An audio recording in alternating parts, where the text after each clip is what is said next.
Well, welcome back to Celebrating Hispanic Heritage. One of the most challenging aspects for a new business is finding the right location.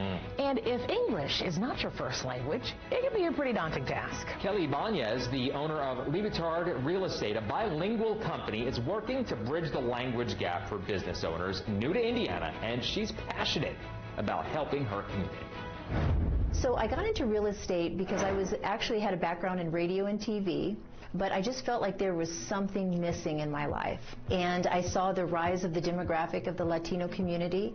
From the time I was little, from the time I had become an adult after college, it had increased greatly.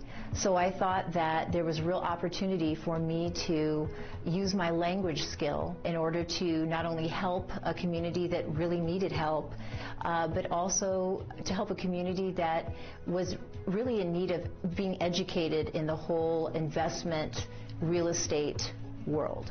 So when I started the company, the whole goal was to kind of bridge this gap between the English-speaking community and the Spanish-speaking community.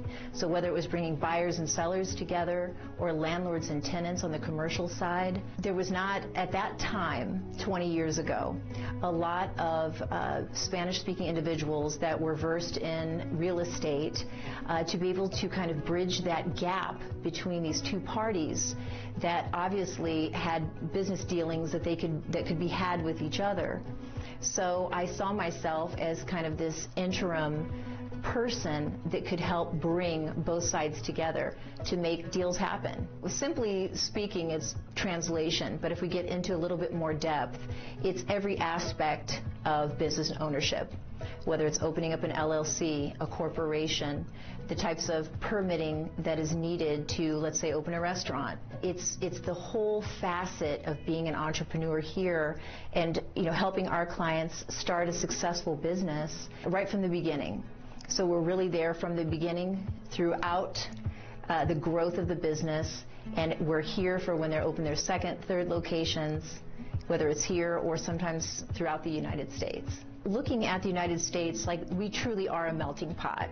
It's kind of a cliche that we say this all the time, but any of us that is here, whether we're first, second, third generation, maybe we don't even know where our ancestors came from, but we were all placed here for a reason. So I think working with an immigrant community, it's very important to realize that these are people that don't detract from our system. They add to our system, economically, politically, culturally. It's a beautiful, beautiful community, whatever community you're from. So I think if you have the gift of language or culture or specialize in something, it's just remembering to be inclusive of all people, because we're all here for the same reasons, basically. And when you take out the language barrier, you realize we're all the same.